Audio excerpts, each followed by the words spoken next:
बंधुगण आज भिडियोटी आपण मानक पाई बहुत ही अधिक खास एवं गुरुत्वपूर्ण रही अछि। आज भिडियो आम जानिबा एही रज संक्रांति दिन माने 15 जून 2025 रविवार दिन घर को नहीं आसतु एही गछर चेरकू एवं निजर गलारे किमा हाथ बांधि दियंतु एही गछर चेरकू। देखिबे आपणकर समस्त मनस्कामना पूर्ण होइजिब, भाग्य आपणकर साथ देव एवं आपण बनिजिबे कोटिपति। जो भी क्षेत्र को आपण जिबे सेठारे आपणकू सफलता अवश्य प्राप्ति हेब। पूरा वर्ष केबे भी धन अर्णर कमी हेब नाही, पैसार अभाव हेब नाही। आजिर भिडियो रे मु आपण मानकू जेउ गछर चेर विषय रे कहिबी यह सबुठारो पावरफुल एवं जबरदस्त गछ अटे। आपण निश्चिंत भावरे एही रज संक्रांति दिन माने 15 जून 2025 रविवार दिन एही गछर चेर को आनी निजर शरीर रे धारण करंतु। ताहा गलारे हेउ किंबा आपणकर हाथ रे धारण करंतु। देखिबे पूरा वर्ष केबे भी धन अर्णर कमी हेब नाही। आपणकर जीवन रे धन सुख समृद्धि एवं वैभवर प्राप्ति हेब। सेथिपाई आपण मानकू गोटे अनुरोध, एही भिडियोटी को थरे मात्र शेष पर्यंत निश्चय देखंतु। बंधुगण हिंदू संस्कृति रे केते प्रकारर पौराणिक मान्यता को महत्व दिया जाई अछि कि केते एमिति वृक्षलता हुई थांती जे कि बहुत शुभ एवं पवित्र माना जाई थाए। केते एमिति वृक्षलता हुई थांती जे कि आमर जीवन रे चालुथिबा समस्या को दूर करि देई थांती। खास कथा यह अटे कि वृक्षलतार ना केवल लोक माने पूजा करि थांती बरम औषध रूप रे मध्य प्रयोग करि थांती। यह केते प्रकारर बीमारी को ठीक करि थाए।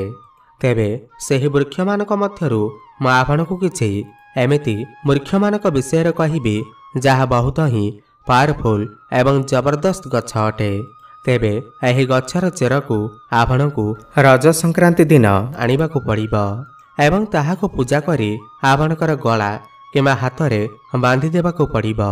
जो व्यक्ति सिद्धि प्राप्ति करबाकू चाहुछंती, शुभ एवं लाभ को प्राप्ति करबाकू चाहुछंती, धन धान्यर कामना थाउ, समृद्धि पाइबाकू चाहुछंती, आरोग्यर प्राप्ति करबाकू चाहुछंती, जदि आपण चाहुतांती आपणकर जीवनरू दुर्भाग्य दूर होई जाऊ एवं आपणकू भल भाग्यर प्राप्ति हेउ, आपणकू मान सम्मान प्राप्ति हेउ, तेबे आजिर एही भिडियोटी को शेष पर्यंत निश्चय देखंतु। तेबे एही गछ मानक मध्यरु कोनोसी भी गोटिए चेर रज संक्रांति दिन घर को निश्चय आणंतु। आपणकू अपार सफलता प्राप्ति हेब। एही वृक्षलता मानक मध्यरे बहुत ही अद्भुत चमत्कारी शक्ति रही थाए। आपण मानंतु अबा न मानंतु, आमे जीवन काल मध्यरे केते सबु वृक्ष को प्रयोग करी केते सबु जटिल रु जटिल रोग को ठीक करि थाउ। तो आपणकू आज मु जो गछ विषय रे कहिबी तो एहाकू रज संक्रांति दिन न आनी ताहाको पूजा करी निजर गलारे किमा हाथ रे बांधि दियंतु। देखिबे आपणकू तत्काल फायदा पहुँचीब। आपणकू सेही समस्त जिनिस प्राप्ति हेब जो जिनिस को आपण लंबा समय धरी प्राप्ति करबाकू चाहुथिले। बंधुगण दामिका रत्न पिंधिबा परिवर्ते जदि आपण एही वृक्षलतार चेरकू धारण करिथांती बा धारण करिथांती तो ताठार आहुरी अधिक शुभ परिणाम आपणकू प्राप्ति होइथाए। सर्वप्रथमे आपण एही गछर चेरकू आनी आपणकर ठाकुर घरे पूजा करी धूप दीप देखाई पूजा करि नियंतु। एहा परे एहाकू चांदीर किमा तंबार ताबिजरे पुराई आपणकर गलारे किमा हाथ रे बांधंतु। तेबे डेरी न करी आसंतु जानिबा रज संक्रांति दिन केउ गछर चेरकू आपणकू घर को आनिबार अछि एवं आपणकर गलारे एवं हाथ रे बांधिबार अछि। एहा पूर्वरु जदि आपण माने भी मां लक्ष्मी को सच्चा हृदय रे भक्ति करुथांती, विश्वास करुथांती, तेबे एही भिडियोटी को लाइक करी कमेंट बॉक्स रे जय मां लक्ष्मी अवश्य लिखि दियंतु। तेबे सर्वप्रथम गछटी हेउछि जहा आपणकू बहुत सहजरे मिलिजिब ताहा हेउछि धला अरख गछ। धला अरख गछ भगवान गणेशंकर अत्यंत प्रिय गछ होइथाए। जदि आपण भगवान गणेशंकर कृपा प्राप्ति करबाकू चाहुछंती ତେବେ ଆପଣ ରଜ ସଂକ୍ରାନ୍ତି ଦିନ ଧଳା ଅରଖ ଗଛର ଚେରକୁ ଆଣି ଧାରଣ କରନ୍ତୁ। ଧଳା ଅରଖ ଗଛକୁ ଭଗବାନ ଗଣେଶଙ୍କ ସ୍ୱରୂପ କୁହାଯାଇଥାଏ। ଯେଉଁ ଧଳା ଅରଖ ଗଛ 11 ବର୍ଷରୁ ଉର୍ଦ୍ଧ୍ୱ ହୋଇଥାଏ, ସେହି ଅରଖ ଗଛର ଚେର ଭଗବାନ ଗଣେଶଙ୍କର ଶୁଣ୍ଢର ଆକୃତି ନେଇଯାଇଥାଏ। ଭଗବାନ ଗଣେଶଙ୍କୁ ରିଦ୍ଧି ସିଦ୍ଧି ଏବଂ ଶୁଭ ଲାଭର ସ୍ୱାମୀ କୁହାଯାଇଥାଏ। ତ ଯଦି ଆପଣ ରିଦ୍ଧି ସିଦ୍ଧି, ଶୁଭ ଲାଭ ଏବଂ ଧନ ବୈଭବ ପ୍ରାପ୍ତି କରିବାକୁ ଚାହୁଁଥାନ୍ତି, ତେବେ ଅରଖ ଗଛର ଚେର ରଜ ସଂକ୍ରାନ୍ତି ଦିନ ଏହାର ଚେରକୁ ଘରକୁ ନେଇ ଆସନ୍ତୁ। ଏହାପରେ ଏହାକୁ ଆପଣଙ୍କର ଠାକୁର ଘରେ ପୂଜା କରି ଗୋଟିଏ ତମ୍ବାର ବା ଚାନ୍ଦିର ତାବିଜରେ ପୁରାଇ ଆପଣଙ୍କର ଗଳାରେ କିମ୍ବା ହାତରେ ପିନ୍ଧି ଦିଅନ୍ତୁ। ଦେଖିବେ ଏହାଦ୍ୱାରା ଆପଣଙ୍କୁ ଅନେକ ଫାଇଦା ପ୍ରାପ୍ତି ହେବ। ନବଗ୍ରହଙ୍କର ପୀଡ଼ା ଦୂର ହୋଇଥାଏ। ଖାସ୍ କରି ବୁଧ ଗ୍ରହଙ୍କର ପୀଡ଼ା ମଧ୍ୟ ଦୂର ହୋଇଥାଏ। ଭଗବାନ ଗଣେଶଙ୍କର ଆଶୀର୍ବାଦ ଆପଣଙ୍କୁ ପ୍ରାପ୍ତି ହୋଇଥାଏ। ବ୍ୟାପାର ବାଣିଜ୍ୟ ଏବଂ କର୍ମକ୍ଷେତ୍ରରେ ଆପଣ ବହୁତ ଅଧିକ ଉନ୍ନତି କରିଥାନ୍ତି। ଆପଣ କୌଣସି ଚେର ଆଣନ୍ତୁ କିମ୍ବା ନ ଆଣନ୍ତୁ, କିନ୍ତୁ ଏହି ରଜ ସଂକ୍ରାନ୍ତି ଦିନ ଧଳା ଅରଖ ଗଛର ଚେର ଅବଶ୍ୟ ଆଣନ୍ତୁ ଏବଂ ତାହାକୁ ଧାରଣ କରନ୍ତୁ। ଶୁଭଫଳ ପ୍ରାପ୍ତି ହେବ ଏବଂ ପୁରା ବର୍ଷ କେବେ ବି ଆପଣଙ୍କର ଘରେ ଧନ ଅର୍ଣ୍ଣର କମି ହେବ ନାହିଁ। ତେବେ ପରବର୍ତ୍ତୀ ଜବରଦସ୍ତ ଚମତ୍କାରୀ ଗଛ ହେଉଛି କଳା ଦୁଦୁରା ଗଛର ଚେରକୁ ଆପଣମାନେ ନିଶ୍ଚିନ୍ତ ଭାବରେ ରଜ ସଂକ୍ରାନ୍ତି ଦିନ ଘରକୁ ଆଣି ତାହାକୁ ପୂଜା କରି ଚାନ୍ଦିର କିମ୍ବା ତମ୍ବାର ତାବିଜରେ ପୁରାଇ ଆପଣଙ୍କର ଗଳାରେ କିମ୍ବା ହାତରେ ଧାରଣ କରନ୍ତୁ। ଦେଖନ୍ତୁ, ଦୁଦୁରା ଗଛକୁ ସ୍ୱୟଂ ଭଗବାନ ଭୋଳାନାଥଙ୍କର ସ୍ୱରୂପ ମାନାଯାଇଥାଏ। କଳା ଦୁଦୁରା କଳା ଭୈରବଙ୍କର ସ୍ୱରୂପ ମଧ୍ୟ ହୋଇଥାଏ। କଳା ଦୁଦୁରାରେ ଶନିଦେବ ମଧ୍ୟ ବାସ କରିଥାନ୍ତି। ମା କାଳୀ ବି କଳା ଦୁଦୁରା ଉପରେ ନିବାସ କରିଥାନ୍ତି। ଆପଣ ନିଶ୍ଚୟ ଦେଖିଥିବେ, ଭଗବାନ ଶିବଙ୍କର ଯେବେ ଆମେ ପୂଜା ଅର୍ଚ୍ଚନା କରିଥାଉ, ତ ଭଗବାନ ଶିବଙ୍କ ଉପରେ କଳା ଦୁଦୁରା ବା ଯେକୌଣସି ଦୁଦୁରା ଫୁଲ ଏବଂ ଫଳ ଚଢ଼ାଯାଇଥାଏ ଏବଂ ଏହାକୁ ଭଗବାନ ଶିବ ଗ୍ରହଣ ମଧ୍ୟ କରିଥାନ୍ତି। ଯଦି କୌଣସି ବ୍ୟକ୍ତି ଭକ୍ତିର ସହକାରେ ଭଗବାନ ଭୋଳାନାଥଙ୍କୁ କଳା ଦୁଦୁରା ଫୁଲ ଅର୍ପଣ କରିଥାଏ, ତ ଭଗବାନ ଭୋଳାନାଥ ତୁରନ୍ତ ହିଁ ସ୍ୱୀକାର କରିନେଇଥାନ୍ତି। ବନ୍ଧୁଗଣ, କଳା ଦୁଦୁରା କୌଣସି ସାଧାରଣ ଗଛ ନୁହେଁ। ଏହାର ଯଦି ଆପଣ ପ୍ରୟୋଗ ଜାଣିବେ, ତ ଆପଣ ଆଶ୍ଚର୍ଯ୍ୟ ହୋଇଯିବେ। ତୁରନ୍ତ ଆପଣ ଏହାକୁ ଧାରଣ କରିନେବେ। ତ ବନସ୍ପତି ଶାସ୍ତ୍ର ଅନୁସାରେ କଳା ଦୁଦୁରାର ପ୍ରଭାବ ବହୁତ ହିଁ ଅଧିକ ରହିଥାଏ। ଯେମିତିକି ଭଗବାନ ଶନିଦେବଙ୍କର ପ୍ରଭାବ, ମଙ୍ଗଳ ଗ୍ରହଙ୍କର ପ୍ରଭାବ ଯେମିତି ଶକ୍ତିଶାଳୀ ମାନାଯାଏ, ଠିକ୍ ସେହିପରି ତ କଳା ଦୁଦୁରାର ଯେଉଁ ଚେର ଅଟେ, ତ ଏହାକୁ ମଧ୍ୟ ବହୁତ ଅଧିକ ଶକ୍ତିଶାଳୀ ମାନାଯାଇଥାଏ। ଏହି ଚେର ତତ୍କାଳ ଆପଣଙ୍କର ଜୀବନରେ ବହୁତ ବଡ଼ ବଡ଼ ପରିବର୍ତ୍ତନ ଆଣିକରି ଦେଇଥାଏ। ତ ବନ୍ଧୁଗଣ, ଯଦି ଆପଣ ଚାହୁଁଛନ୍ତି ସମସ୍ତ ଗ୍ରହମାନେ ଆପଣଙ୍କର ସାଥ ଦିଅନ୍ତୁ, ତ ନିଶ୍ଚିନ୍ତ ଭାବରେ ରଜ ସଂକ୍ରାନ୍ତି ଦିନ କଳା ଦୁଦୁରାର ଚେରକୁ ଆପଣଙ୍କର ଘରକୁ ଆଣି ପୂଜା କରନ୍ତୁ ଏବଂ ଏହାପରେ ଏହାକୁ ଗୋଟେ ତାବିଜରେ ପୁରାଇ ଆପଣଙ୍କର ବେକରେ କିମ୍ବା ହାତରେ ବାନ୍ଧି ନିଅନ୍ତୁ। କଳା ଦୁଦୁରା ଚେରକୁ ପିନ୍ଧିବା ଦ୍ୱାରା ଶନିଦେବଙ୍କର କୁପ୍ରଭାବ, ଶନିଙ୍କର 7.5, ଶନିଙ୍କର 2.5 ଏବଂ ଶନି ଦୋଷରୁ ମୁକ୍ତି ମିଳିଥାଏ। ଏହାଦ୍ୱାରା ଆପଣଙ୍କର ଶୁକ୍ର ଗ୍ରହ ମଜବୁତ ମଧ୍ୟ ହୋଇଯାଇଥାଏ।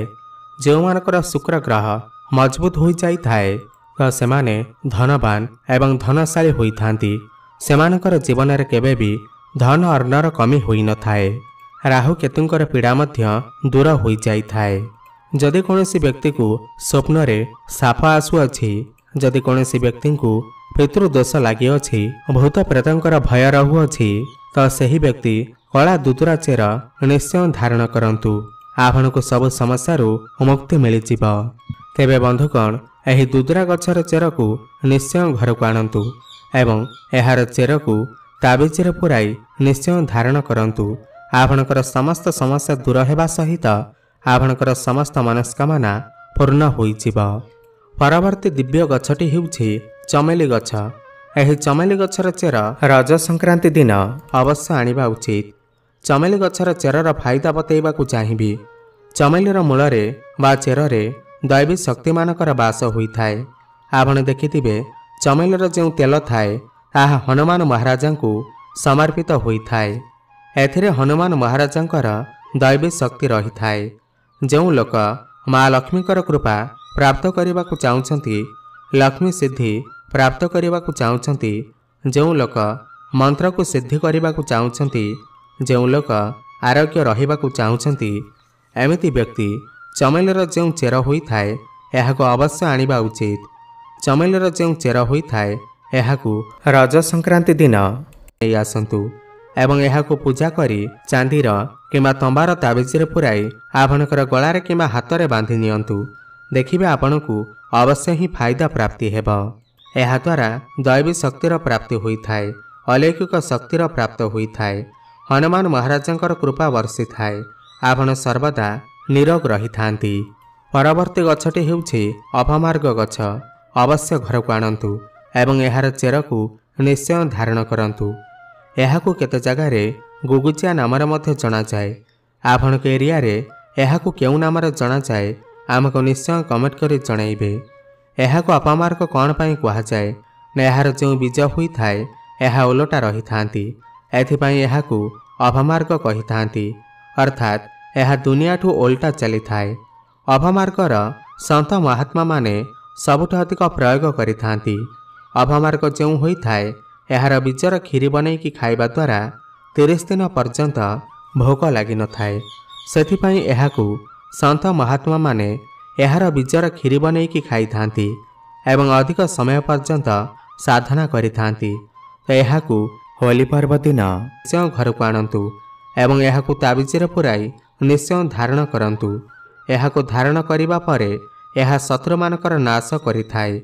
एक खास कथा, जो लोक वशीकरण प्राप्त करने को चाहते ये समस्त लोक तांको देखिकी समहित होई जातु, केवल तांकर ही कथा मानतु। तो एमिति व्यक्ति अपमार्गर चेर निश्चय धारण करने उचित। यार चेर को धारण करने परे आध्यात्मिक उन्नति होता है, भाग्यर ताला खोली जाए। आपण जोठाक भी जातु लोक मैंने आपण को देखिकी आकर्षित होता, आपणकर वशीभूत होता। तो यह अवश्य धारण करंतु। यह पिंधिबा परे जो नवग्रहंकर पीड़ा होता है ताहा तत्काल दूर होता है, जेमितिकी शनि पीड़ा, राहुकेतु दशा।